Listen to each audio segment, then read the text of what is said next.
Welcome back, Goofy Goobers, to Sponge Lore. My name is Eric, and today we will be deeply analyzing SpongeBob SquarePants Season 1, Episode 2B, better known as Ripped Pants. As usual, we will start off with the logistics of the episode. Ripped Pants first aired on July 17th, 1999. Its runtime is 11 minutes and 2 seconds, which is spot on for the 11-minute rule. It has one sister episode, which is Bubble Stand. In the chronology of the show, its previous episode is Bubble Stand, and its following episode is Jellyfishing. Now on to the characters of the episode. In the following segment, I will be using the term incidental quite a bit. In SpongeBob, background characters that have little involvement with the grand story are kept track of with what's called an incidental number. This gives them much more leeway to do whatever is necessary for individual episodes with these characters instead of creating grand character arcs for several hundred, if not requiring thousands of characters. Most of these characters have been given at least one, if not several, names throughout the show. I'll likely make one or two videos just about these characters, but this is all you really need to know for this particular study. This was the first episode in SpongeBob to use as many characters as it did. The previous episodes mostly relied on the main cast, but this brought in the concept that the episodes could have large ensembles of characters. There are a few characters in this episode which are reused from previous episodes. These include the French narrator, Sandy Cheeks, SpongeBob SquarePants, Fred, who is incidental number 1, and incidental number 3, also known as Harry. In addition to those, this episode introduces 48 new characters. These include Larry the Lobster, Don the Whale, who is incidental number 32, Frank the Muscular Goldfish, who is incidental number 24, Tom John, who is incidental number 6, Scooter, who is incidental number 38, Lou, who is incidental number 39, Nat Peterson, who is several other names, and is incidental number 41, Harold, who also has a few other names and is incidental number 40, the Snack Bar Chef, the Sports Guy, Frank the Lifeguard, who is incidental number 155, the Loser, Frank the Whale, Dave, who once again has several other names and is incidental number 42, and the Whale Shark.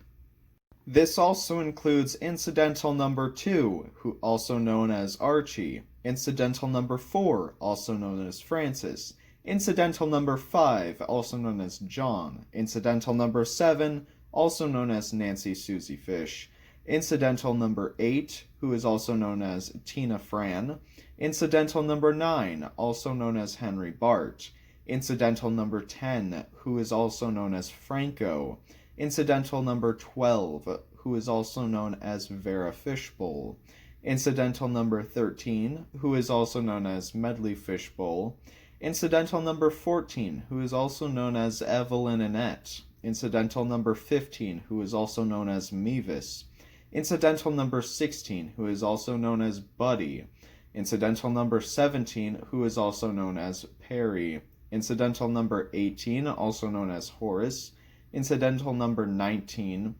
also known as the black-haired beachgoer, incidental number 20, also known as Sheldon, incidental number 21, also known as Halbert, incidental number 22, also known as Jennifer Millie, incidental number 23, also known as Charlie, incidental number 27, also known as Jimmy Gus, incidental number 28, also known as Phil, incidental number 29, also known as Molly, incidental number 30, who is a blue anchovy, incidental number 31, also known as Clay, incidental number 35, who is also known as the Skinny Fish, Incidental number 36, who is also known as Harold the Redfish.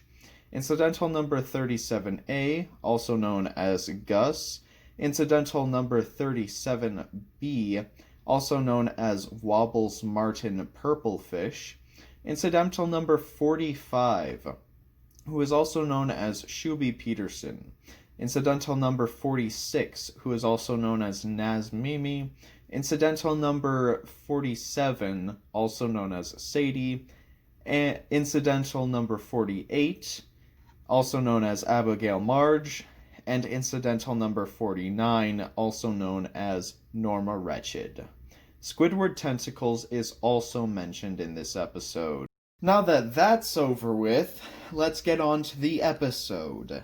It starts out with the French narrator introducing us to the setting of the episode, Goo Lagoon. Goo Lagoon is a body of water underwater. At first, this seems to be rather confusing and frankly impossible. However, there are two explanations for this occurrence. The first being that it's a cartoon and they can do whatever they want. But there is an actual explanation, a better explanation, which won't insult Stephen Hillenburg as a marine biologist. You see, places like Goo Lagoon actually exist in real life. The more scientific term for it is brine pool. When a deposit of salt, located at or below the ocean floor, is mixed with the salt water of the ocean, it forms a substance called brine. This brine, which essentially is the goo of Goo Lagoon, is several times saltier than the rest of the water, which means it has a higher density. The same way water and oil separate, the brine and salt water separate. And since the brine has a higher density, it goes to the bottom. If the ocean floor is in the right shape, being similar to a bowl, the brine collects and forms a pool at the bottom of the ocean.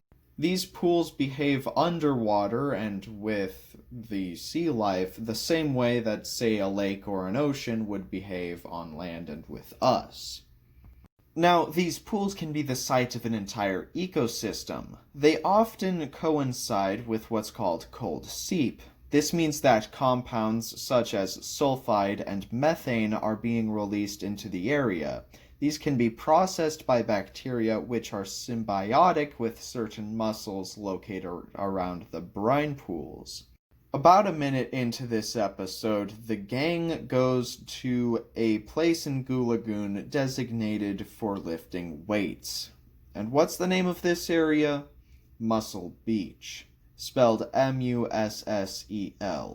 At first glance, this name seems like just some simple wordplay, but if you take a closer look, you can see that it's much more clever than you might have originally thought.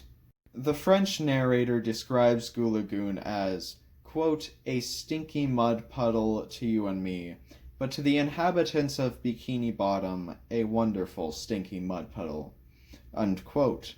Believe it or not, there is a lot to unpack from just these two sentences. You know that episode, One Crab's Trash, where Mr. Krabs sells actual garbage for a profit, but it turns out people actually want that hat? Well, it turns out that the title is a shortening of the saying, one crab's trash is another crab's treasure. This simply means that something might look absolutely worthless to me, but to you it could be worth a whole lot. This is the case with Goo Lagoon. To us surface dwellers, it's just a puddle of mud. But to the bottomites, it's so much more than that. Another piece of this introduction is foreshadowing. At the end of the episode, Sandy says that if SpongeBob wants to be her friend, he should just be himself.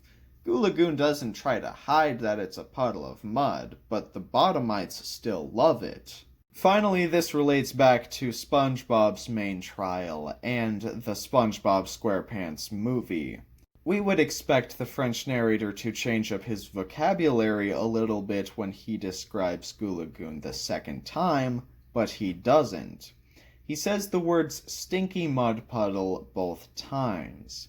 The same way that SpongeBob is just a kid, Goo Lagoon is just a stinky mud puddle. That's not changing. But it's okay because it's a wonderful stinky mud puddle. The first shot of the characters is SpongeBob and Sandy relaxing on the beach. SpongeBob mentions that it's a beautiful day, but then if you look really closely at his face, you can sort of see discontent. His smile is rather forced and his blinking pattern appears impatient, though this does not mean he was dishonest in saying it was a beautiful day. Rather, we can see by his actions 1 second later that laying on his back and relaxing is not exactly his favorite activity. SpongeBob would much rather be playing in the sand than doing nothing. SpongeBob runs over to the side and covers himself with sand, then makes the joke that he's Sandy. This is obviously referencing the fact that Sandy is both an adjective and the name of Sandy. The same joke was actually used by Sandy later in the series in the episodes No Weenies Allowed, though it is unclear whether she stole the joke from SpongeBob or if she just thought it up on her own. After all, she used the joke about 3 years after he did. SpongeBob then does an imitation of Squidward in which he overtly calls him boring. This is a rather rare occurrence. It is very uncommon for SpongeBob to openly mock someone, especially if he considers that someone a close friend. Of course, he is not doing this with the intention of being mean. It's likely that SpongeBob is feeling laid back and okay with using such humor in this instance because of the relaxing mood of the beach. SpongeBob's final joke is to make some pizza boxes out of sand and ask Sandy if she ordered pepperoni and sand pizzas.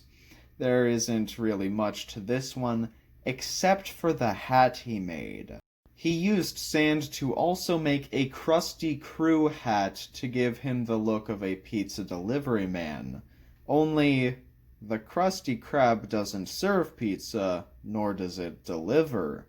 That is not until later in this season, in the episode Pizza Delivery. It is possible that the creators included this small detail as foreshadowing for that episode, which aired less than a month later. In the next shot, we are introduced to Larry the Lobster. Larry's voice inflection suggests that he came to talk to Sandy, and only gives SpongeBob a brief salutation as an afterthought.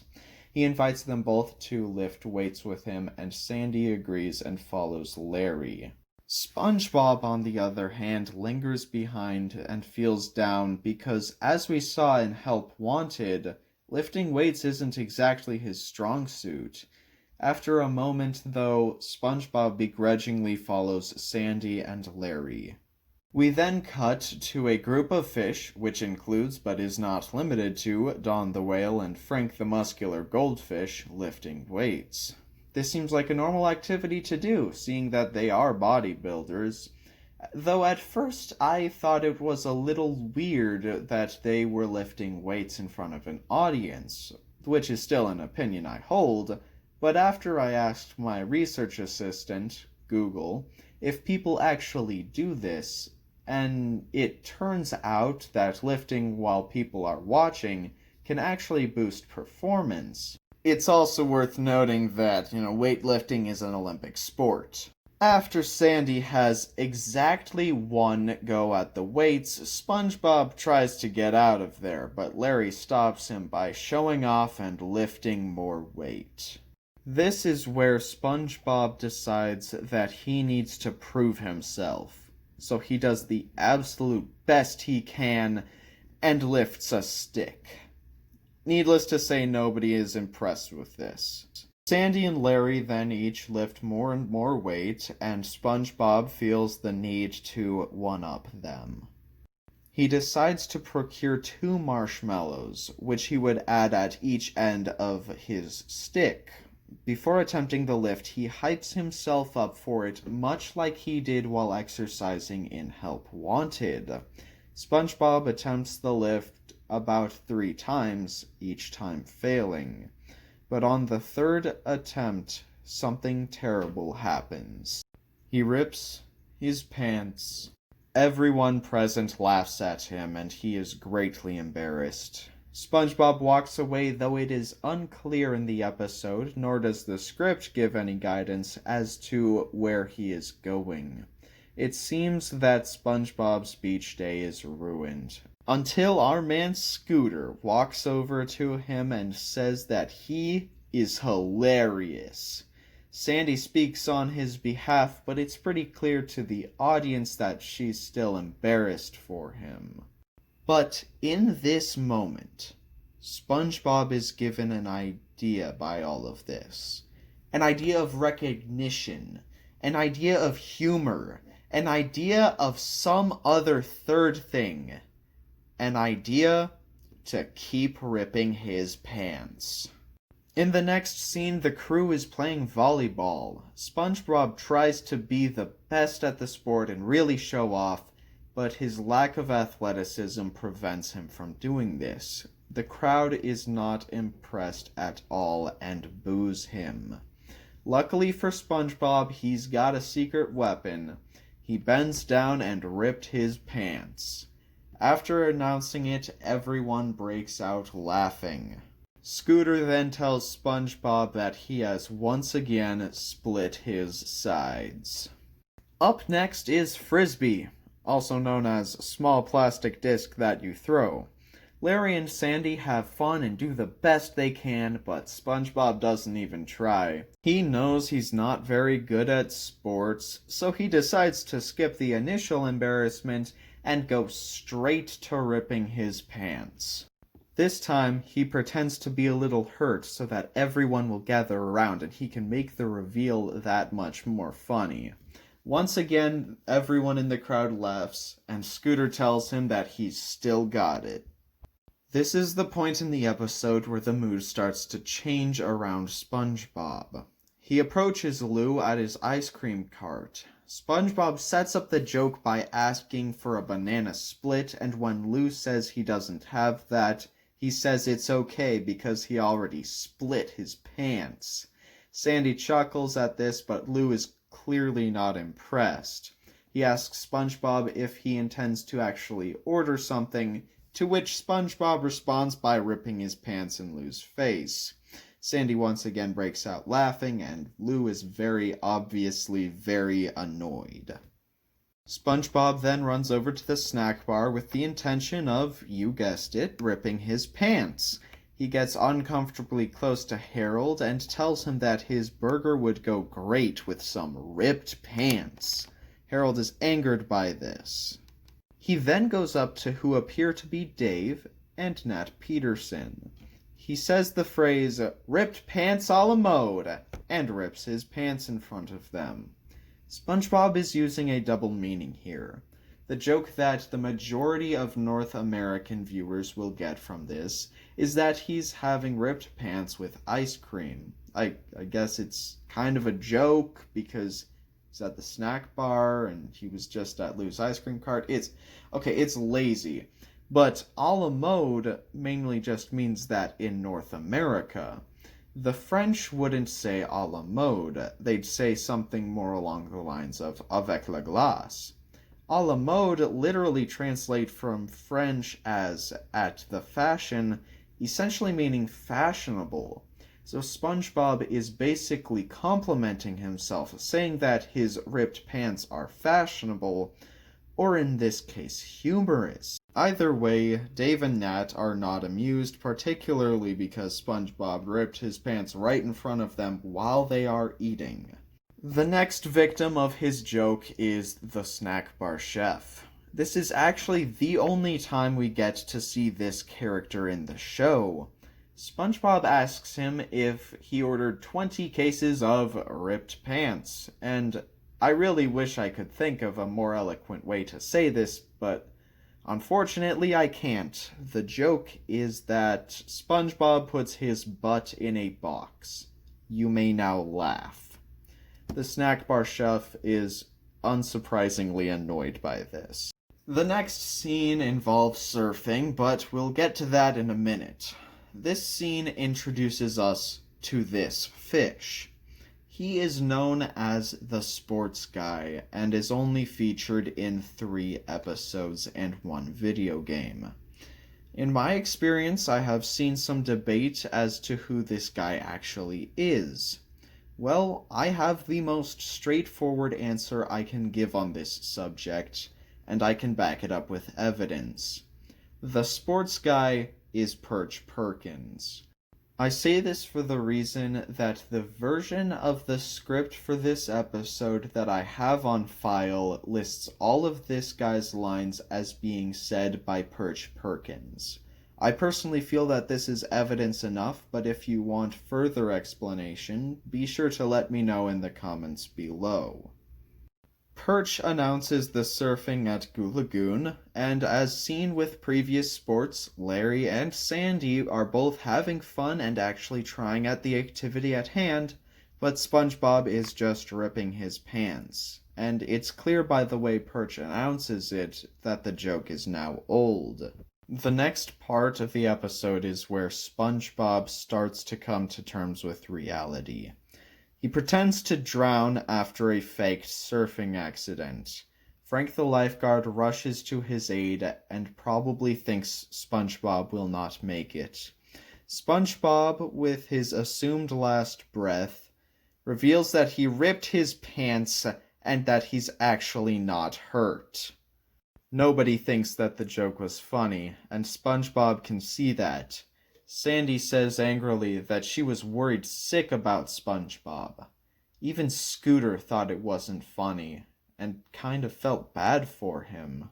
SpongeBob then has to spend time thinking about how to clean up his act. He comes to the conclusion that he has to completely remove his pants for people to laugh with him again. So he does it, and it does not work. He can see that everyone has moved on from his stale meme and accepts that no one wants to hang out with him. This raises the question, was it right for his friends to ditch him? On the one hand, friends supposedly stick together, but he also kind of drove them away by pretending to drown just for fun. Either way, SpongeBob blew it. At least that's what he told his pants. His pants then respond by getting up and walking away. Yeah. SpongeBob then says the line, "I didn't have to be a fool to get Sandy's attention." All of what he's done this episode has been for Sandy. Because of this, some might say he's a simp, or he's desperate, or maybe he was just a fool to begin with. Look, the first episode I remember watching the premiere of was Pest of the West, which aired over 12 years ago at the time of this upload. And I know I saw episodes before that. I have watched every single episode, the movies, the musical, shorts, every bit of SpongeBob I could get my hands on, and I have spent many hours studying it. Believe me when I say that the people who think that this line and this episode are about SpongeBob being a simp or anything along those lines are wrong. In the timeline of the show, SpongeBob has only met Sandy very recently in Tea at the Tree Dome, in which he admits liking Sandy very much as a friend. Mind you that there is no romance in their relationship at this point, or any major point hereafter. We also know from the episode Help Wanted that at this point in SpongeBob's life he has struggles with self-doubt. Additionally, SpongeBob has likely figured out, or been told by Squidward, that his mission in that episode was just to get rid of him. SpongeBob is, at this point, still trying to get Sandy to be a good, platonic friend with him. And it is his lack of confidence in himself that leads to do these crazy things. In fact, if we look back, we can see that it's right after Sandy tells Scooter that SpongeBob is, quote, the funniest little sponge you ever saw, that he gets the idea to keep ripping his pants. You see, it's safer to stick with material you already know will work. Anywho, SpongeBob then exclaims, "Am I the biggest loser on the beach?" This attracts the attention of 3 other beach losers, one of whom got badly sunburned, one of whom got sand in his buns, and one of whom was buried in the sand and forgotten. Now, I'm not sure how one gets sunburned on the ocean floor, especially under conditions where a brine pool would form, but alas. The 3 of them ask SpongeBob what happened, and he tells the tragic story of how he ripped his pants. Then one of the most legendary songs in SpongeBob, if not of all time, is sung. I'm not going to play it in this video, but I highly recommend going and listening to or watching it after this video. He sings about how he made a mistake. He thought everyone was with him, but he messed it up. He sings about how his consequences, though not physical, are more painful than trivial ailments. Finally, he gives the message that his mistake can be avoided. Just be true to who you are and let things play out. An important thing about this song is that it is not private. He doesn't just tell the 3 losers, he sings his song for all to hear. Everyone is given access to this message. Sandy then rushes onto the stage upon which SpongeBob was performing and outright says the lesson intended to be learned from this episode. Just be yourself. Then Larry comes up and says that what SpongeBob did was totally righteous and asks him to sign his pants. The episode ends with SpongeBob ripping his underwear, thus he is completely nude, and someone in the audience whistles. This is obviously played for laughs. That's gonna do it for this video. Subscribe to be a goofy goober, like and share the video if you enjoyed, and leave a comment saying your thoughts and what you want me to talk about next. And until next time, stay spongy.